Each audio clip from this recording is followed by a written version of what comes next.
es interesante ver que en los 70s, 80s se siguen publicando estas memorias y que en los 90s sí tienen como un crecimiento más exponencial, pero también es interesante considerar que en las últimas 2 décadas también han salido memorias ya como de los últimos. No podemos dejar de considerar las decisiones o las resoluciones aprobadas por la Knesset, el Parlamento israelí, en los años 50. Por ejemplo, en 1951, cuando el Parlamento aprueba una resolución que sería formalizada en el 53 para conmemorar Yom HaShoah Ve'Hagvura, que literalmente en hebreo significa Día de la Conmemoración del Holocausto y del Heroísmo. No me voy a meter en los detalles porque quiero dejar tiempo para tener un diálogo, entonces me sigo. En relación a qué significaba, etcétera, creo que lo podemos luego conversar, pero bueno, el tema del levantamiento del gueto de Varsovia como un referente muy central. Esta narrativa, sin embargo, es importante considerar que consagró una memoria del Holocausto centrada en la experiencia singular de los judíos, y la cual se expresó en las conmemoraciones que en esos años se hacían en México. La prensa judía da cuenta de ello. De esta forma se complementó, pero también se confrontó con otro tipo de narrativa mucho más universalista, pero que sí estaba presente también desde la etapa temprana. Es erróneo pensar que esto surgió muy posteriormente, o sea, ya había este debate, ¿no?, entre una narrativa singular y una narrativa mucho más universalizante. En México, las conmemoraciones se daban en espacios comunitarios y centradas en esta narrativa más singular de la Shoah. Y es interesante observar que había lo que yo llamo conmemoraciones paralelas. Por un lado, las conmemoraciones de la comunidad ashkenazí, por otro lado, las conmemoraciones de la comunidad sefaradí, y tomó muchos años para que se hiciera un evento único que integrara a nuestras 4 comunidades étnicas. También es interesante ver cómo, mientras que en Argentina se crea una asociación de sobrevivientes en los años 50, en México toma más tiempo, no es sino hasta 1965 que un núcleo de sobrevivientes, sobre todo de guetos y campos, crean la Unión de Miembros de la Resistencia, Deportados y Víctimas de la Segunda Guerra Mundial. De manera mucho más organizada, ahora estas y estos sobrevivientes narran sus historias, llegan a publicar artículos en la prensa, asisten a programas de radio y también se manifiestan políticamente en torno a otras injusticias que se dan en el mundo. Así es que sí hacen vinculaciones entre lo vivido, digamos, y los eventos contemporáneos. Es interesante que mi colega Emanuel, en el análisis que hace de Argentina, señala que en Argentina el caso Eichmann fue un detonante muy importante para la memoria del Holocausto, pero también las guerras árabes israelíes, la del 67 y la del 73. Eso detona que los sobrevivientes salgan al espacio público, se manifiesten, etc. Yo he discutido mucho con él si los sobrevivientes en Argentina han tomado un papel mucho más de activistas que los sobrevivientes en México, y los sobrevivientes en México se han concentrado más, digamos, en el papel, no sé si de educadoras y educadores, lo podríamos llamar así, pero creo que sí hay una diferencia entre lo que ha pasado en Argentina como sujetos y sujetas más políticas en el espacio público que lo que ha pasado acá.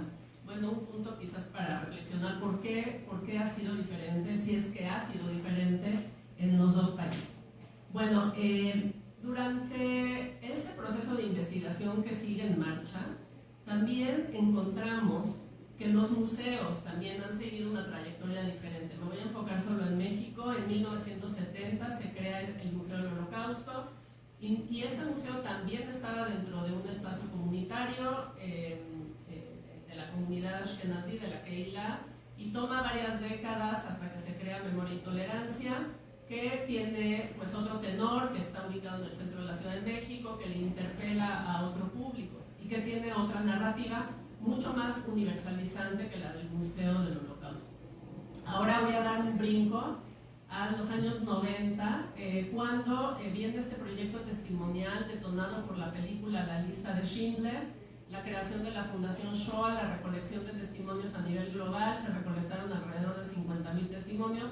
Tanto Argentina como México fueron parte de este proyecto, y en este sentido, bueno, aquí hay una discusión si es en ese momento cuando muchos sobrevivientes rompen con el silencio del que habían sido parte a lo largo de las décadas o no, porque creo que hay muchas formas de narrar y no podemos decir que sea solo una, ¿no? Y bueno, y ya acercándome a estos últimos años, para darle la palabra a Tamara y a Francisco, pues creo que es importante tomar en cuenta lo que ha pasado en las últimas 2 décadas con la, digamos, la narrativa, el discurso, pero también las resoluciones políticas de parte de organizaciones internacionales como Naciones Unidas, por ejemplo, en el 2005, con la resolución que hace un llamado a los estados parte para conmemorar el Día Internacional del Holocausto, o el International Holocaust Remembrance Alliance, el IHRA, ¿no? Que también hace un llamado para conmemorar y educar, ¿no? Y bueno, Argentina es país miembro del IHRA, México no lo es, y también la UNESCO. La UNESCO, entre otras cosas, ha creado una red de ministerios de educación, puntos focales, lo llaman en América Latina, para promover la enseñanza del Holocausto, también para su conmemoración. México ha tenido un papel, me parece, ambivalente en torno a esto. Por un lado, sí se hacen conmemoraciones, ¿no? Sí, en el espacio público también, pero creo yo más populares, esa es mi opinión. Y sin embargo, en la red latinoamericana de ministerios ha habido una presencia no tan constante como la de otros países latinoamericanos. Entonces, bueno, habría que analizar por qué.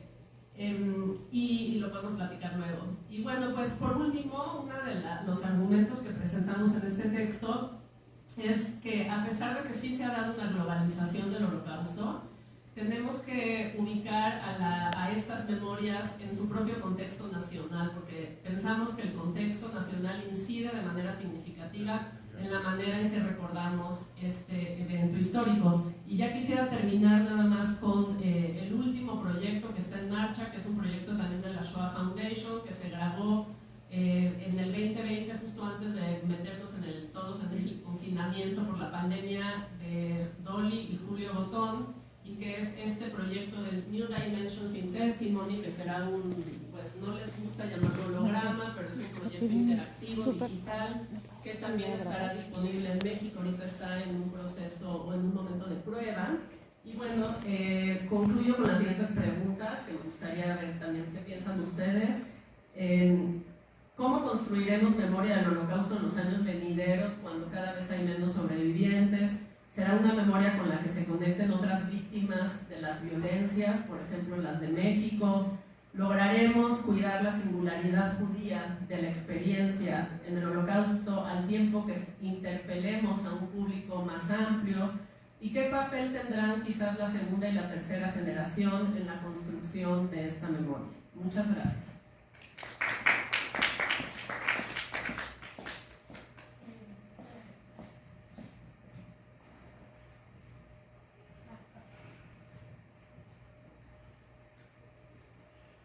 Gracias a la doctora Yael Siman por pues, plantear temas tanto de memoria colectiva, comunitaria, como de pues, responsabilidad académica, ¿verdad? También pues, ella conoce el área de los estudios sobre el Holocausto, es una materia completa, ¿no? en universidades de Israel, en universidades de Estados Unidos, y estoy buscando nada más la semblanza de Francisco. Gracias. Pues creo que no tardará en salir, pero me voy a acercar mejor acá a la mesa porque se me desparramó todo esto, pero ahorita lo encontramos. Aquí está.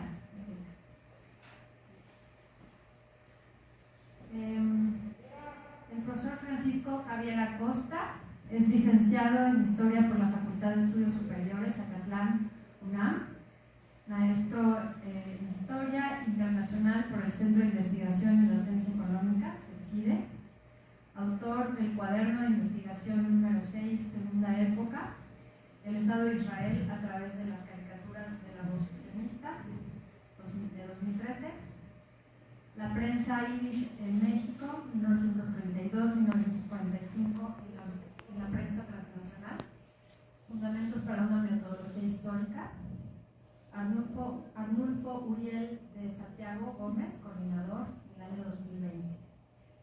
Participó en el octavo, en el 19 y en el 12º Encuentro Internacional de Historiadores de la Prensa. Sin más, le doy la palabra a Francisco. Muchas gracias. Muchas gracias, José. Bueno, yo no quisiera iniciar sin antes agradecer a todas las personas que me inculcaron y que me enseñaron lo que es el idioma yiddish. A ellos siempre les estaré eternamente agradecido, especialmente a Mati Finkelman, a Johanna Rabinovich, así como a Alicia Goffman y Tamara Grisón por todo el apoyo que siempre me ha brindado durante mi investigación. Bueno, para empezar, yo les platicaré un poco sobre una parte de lo que hice de investigación en la maestría sobre los procesos antes de la Shoah, es decir, qué pasaba durante los primeros años de la Segunda Guerra Mundial.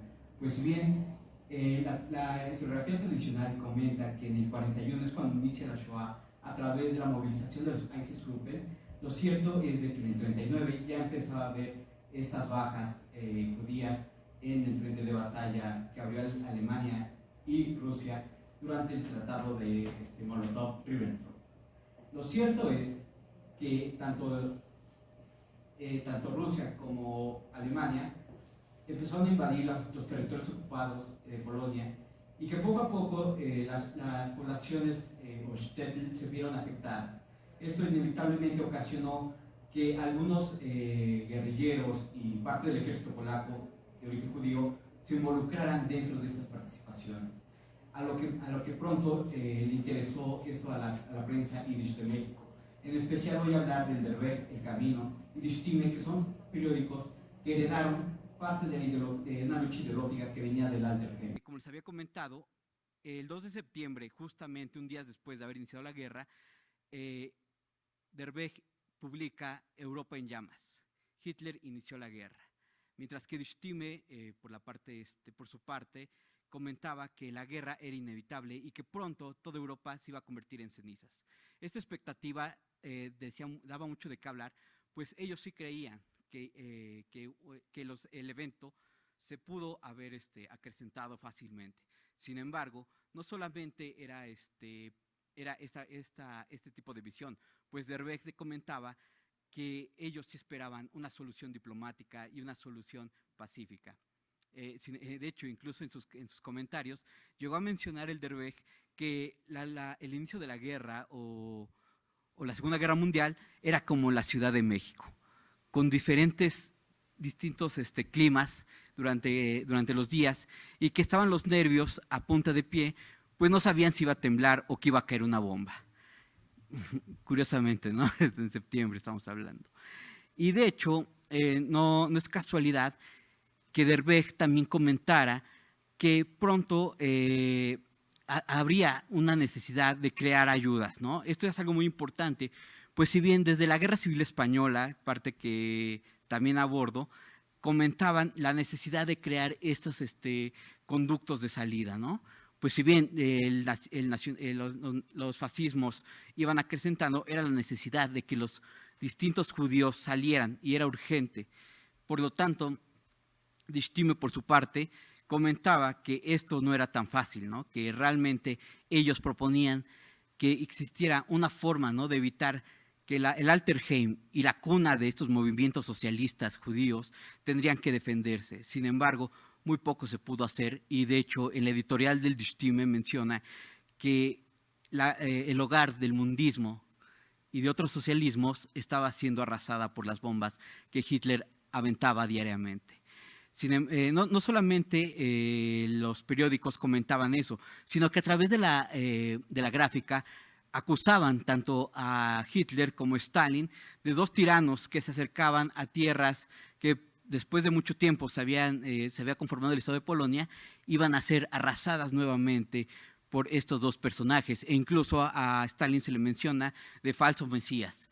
Esto llama la atención, puesto hacía una crítica al Die Stimme al movimiento comunista, y esto hizo que dentro de las luchas ideológicas dentro de México, a través de las prensas, se viera más visible este corte. Por otra parte, no solamente se menciona este tipo de narrativas ideológicas, sino también nos habla de un concepto que aborda mucho la prensa yiddish, que es el concepto de sacrificio o kevernos, que lo pone en sus primeras planas la prensa yiddish. Hay que poner principal atención, puesto que ellos lo ven como un efecto de un daño colateral de la guerra, donde menciona que las atrocidades de la guerra evitaba que sepultaran a los muertos y que los cuerpos estuvieran regados por todos los shtetl.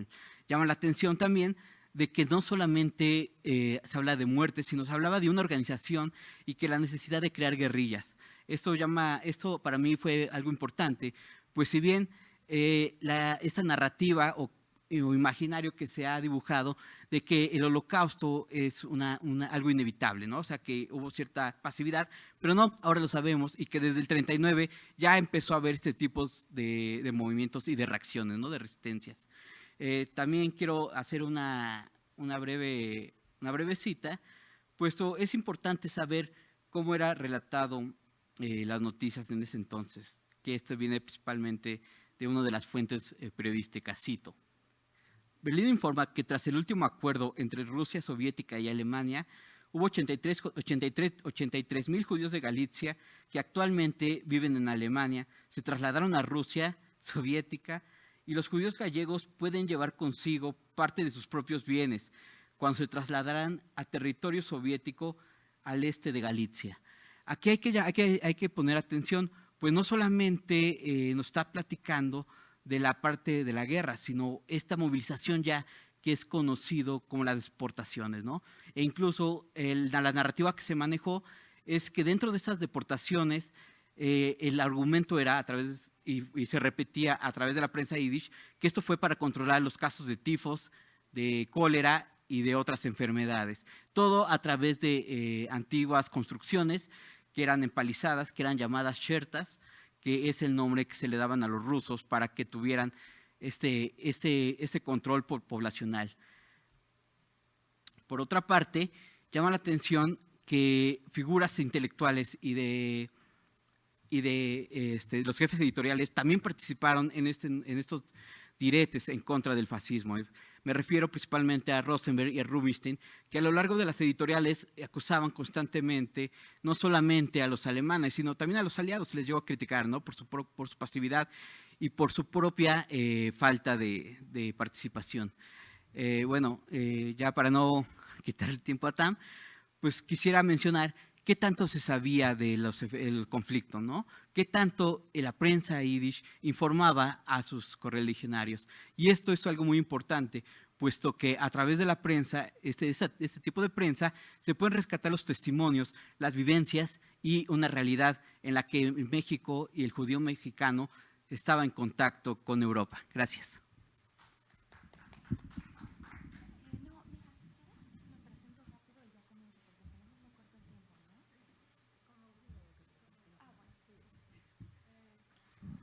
Gracias Francisco. Muy interesante la articulación entre el Holocausto y, digamos, las víctimas o los perseguidos de la etapa del nazismo y los socialistas, el socialismo, las distintas ramas del socialismo que estuvieron aquí en México también. No me detendré para no quitar más tiempo. Continúo con la presentación de Tamara Gleason. Tamara Gleason es historiadora por la UNAM y es gerontóloga por el King's College de London. Es autora de Die Schube, Los Bundistas en México y su participación en la comunidad judía, editado por Palabra de Clio en 2016. Su trabajo incluye publicaciones sobre literatura yiddish mexicana y la izquierda judía en México. Tamara facilita sesiones de Yiddish en el Centro de Sobrevivientes del Holocausto. Es una organizadora activa de Yiddish Open Mic Londres y la Yiddish House London. Es candidata a doctorado por la UCL Londres. Actualmente estudia la prensa en Yiddish en México. Y sus fuentes, su papel único en la comunicación de noticias sobre el Holocausto a medida que se desarrollaba. Muchas gracias a Tamara Gleason. Y adelante. Muchísimas gracias, Cosette. Y es un gusto estar aquí con Francisco y con Yael. Y bueno, ha sido muy interesante todo este panorama que nos dio Yael. Voy a mencionar un par de cosas relacionadas y obviamente todo lo que nos comentó Francisco sobre los primeros años de la guerra. Lo que estoy presentando actualmente forma parte de lo que fue mi tesis de maestría en la UNAM sobre la revista Forois y el papel que tomó el Holocausto en esta revista en Yiddish. Y bueno, actualmente ya trabajo más con Der Weg die Stimme y obviamente Der Weg die Stimme están mucho más actualizados en cuanto a las noticias, por ejemplo, de los Einsatzgruppen, porque hay un par de números del Forois que no hemos podido localizar. Pero bueno, un poco el tema es esta idea del silencio, ¿no? Desafiar al silencio, la prensa en Yiddish y la Shoah en México. Un poco la historiografía ya la comentó la doctora Yael Siman, esta idea del silencio, si hubo silencio durante el Holocausto, después del Holocausto, ¿no? Entonces tenemos trabajos tan importantes como los de Hasia Diner, David Cesarani y muchos otros que básicamente, bueno, un detalle, bueno, un dato muy importante, un punto muy importante a considerar es silencio en qué idioma, ¿no? ¿De qué idiomas estamos hablando? Y lo que David Cesarani y muchos otros en su libro de After the Holocaust van a proponer es que parte del error historiográfico es que los historiadores estaban viendo los escritos en inglés y que realmente era importantísimo ver qué se estaba escribiendo primero en las lenguas judías, porque los que empezaron a recabar las noticias sobre el Holocausto fueron los judíos, desde los guetos, desde los campos de exterminio, y luego ver otros idiomas como el polaco, el francés, ¿no? Entonces, esto es uno de los principales puntos. Y parte de lo que dicen es esencial ver las fuentes yiddish para ver qué se estaba diciendo sobre el Holocausto, cómo se estaba entendiendo, ¿no? Bueno, para ese entonces no existía el término Holocausto, ¿no? En yiddish es Hurban, en hebreo Shoah, ¿no? Esto va a ser importante.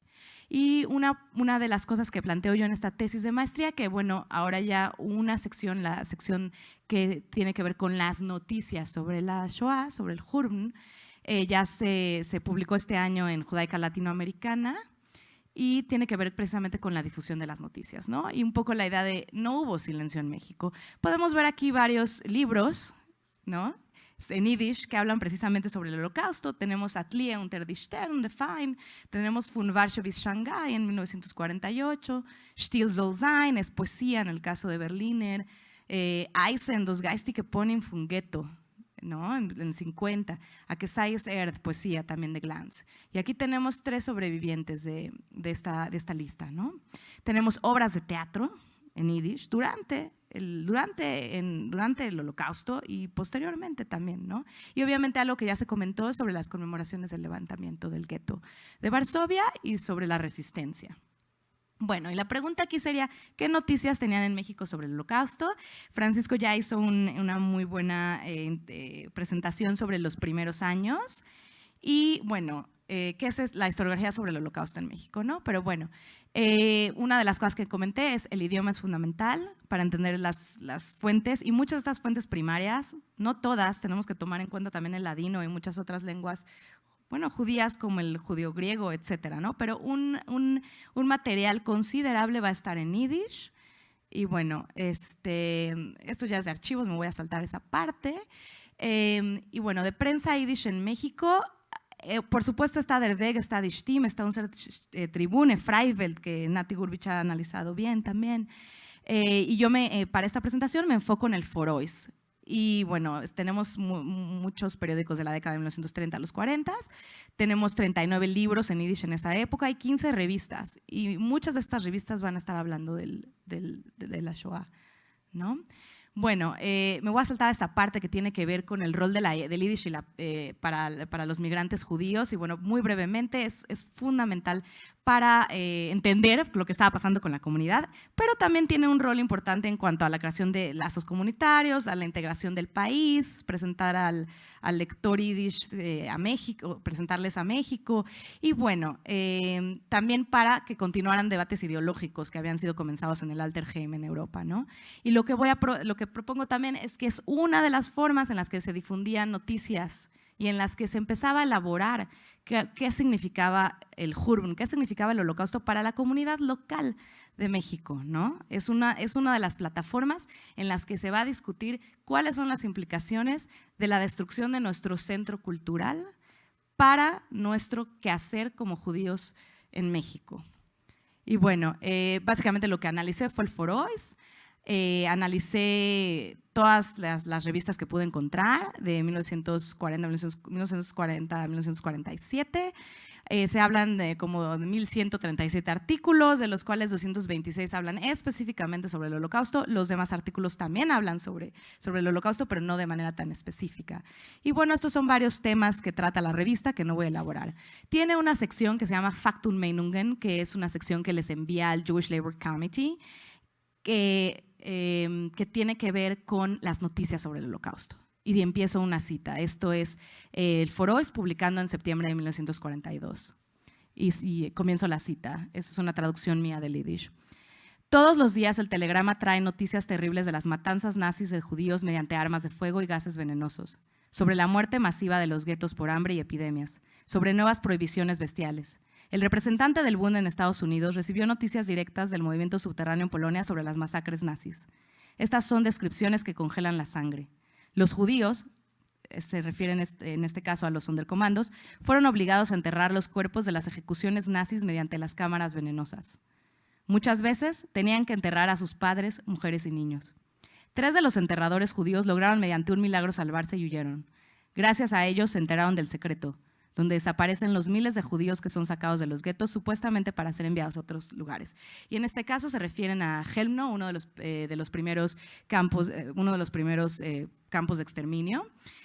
Y bueno, esto estamos hablando de septiembre de 1942. Para este entonces la prensa yiddish como Der Weg Yiddish Stimme ya había publicado sobre los Einsatzgruppen, sobre los asesinatos masivos no mediante las cámaras de gas. Pero bueno, nada más era como para mostrarles un poco del material que puede ver uno aquí en la prensa que se estaba publicando en México. Entonces, para octubre-noviembre tenemos los reportes de Loinek Chávez, estos reportes que documentan las masacres sistemáticas de judíos en diferentes campos de exterminio y que sale del gueto de Varsovia y llega a Londres primero, después a Estados Unidos y hace su camino a México.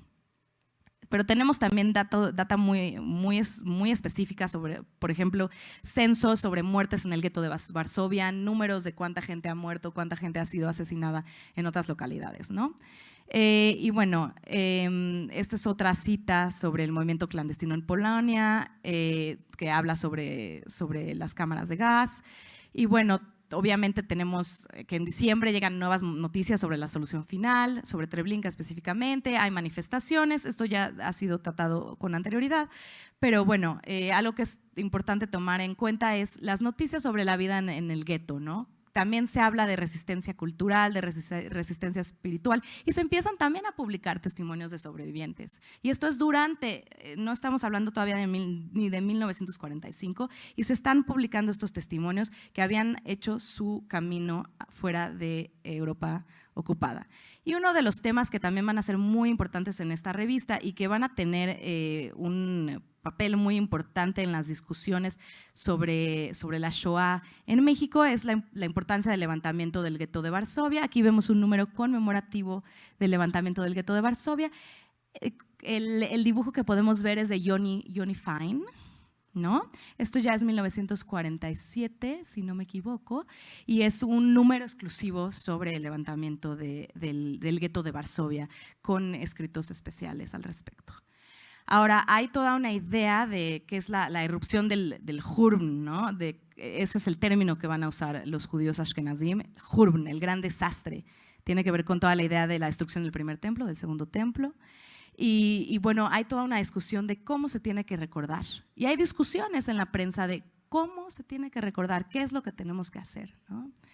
Y aquí hay una sección de un poema que se presenta en esta revista precisamente en enero de 1943, y este es Itzhak Berliner.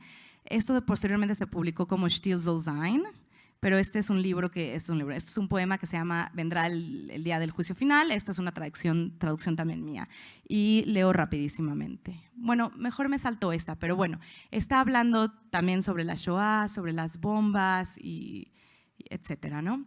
Aquí tenemos un poema también de 1943 de Jacobo Glantz, en donde elabora un poco más sus sentimientos, porque también la prensa yiddish va a servir como una plataforma para expresar lo que están sintiendo aquellos que están, aquellos que están recibiendo las noticias, ¿no? Y este poema empieza con Gewein, Gewein, Gewein. Llanto, llanto, llanto. No lloro, no lloro. ¿Para qué llorar? Las lágrimas son la lluvia sobre los campos del recuerdo y yo quiero olvidar. Y este poema se me hace muy interesante precisamente porque si algo no estaba haciendo la comunidad judía en México en ese momento era olvidar, ¿no? Estaban desarrollando formas para precisamente poder recordar. Entonces este poema en sí es justo pues paradójico en el sentido de que es lo contrario, ¿no? Y bueno, ya con esto casi que termino. Es la importancia de la prensa yiddish, de las revistas yiddish como canales de comunicación con un vasto conocimiento del Holocausto, una plataforma para elaborar el duelo, para interpretar el significado del genocidio y complejizar también narrativas de dicotomía, sobre todo cuando se habla del levantamiento del gueto de Varsovia. Se habla mucho de ciertas ideas, bueno, no me voy a meter un poco a eso ahorita. Y bueno, el significado del levantamiento. Como ya dije, todo esto se puede encontrar en la tesis de maestría que escribí y la parte de las noticias en el artículo de Judaica Latinoamericana. Y bueno, creo que con eso voy a cerrar y bueno, yo creo que esta mesa que surgió es muy interesante para poder continuar esta discusión posteriormente también. Y bueno, muchas gracias.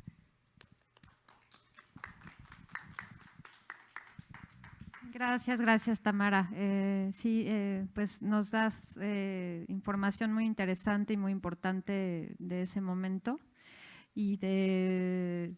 Pues sí, la forma en que, digamos, se percibía, ¿no?, el Holocausto. De eso ha tratado esta mesa en México, cómo fue todo esto tan temprano y pues tan frustrante, ¿no?, para estas comunidades desde México, pero aún así pues trataron de contrarrestar, incluso pues los movimientos socialistas tenían la esperanza en que Rusia, digamos, venciera el fascismo, pero pues al final Rusia también les dio la espalda, ¿no?, con Stalin y fue pues sumamente doloroso para todos ellos quienes confiaban en la Unión Soviética.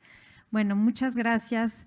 Perdónenme, pero tenemos que pasar a la siguiente actividad. Nos dio muy poquito tiempo, pero yo les propongo que pues hagamos algún intercambio después, ¿no?, y ahondemos en estos temas, porque vale mucho el tiempo que le dediquemos. Gracias.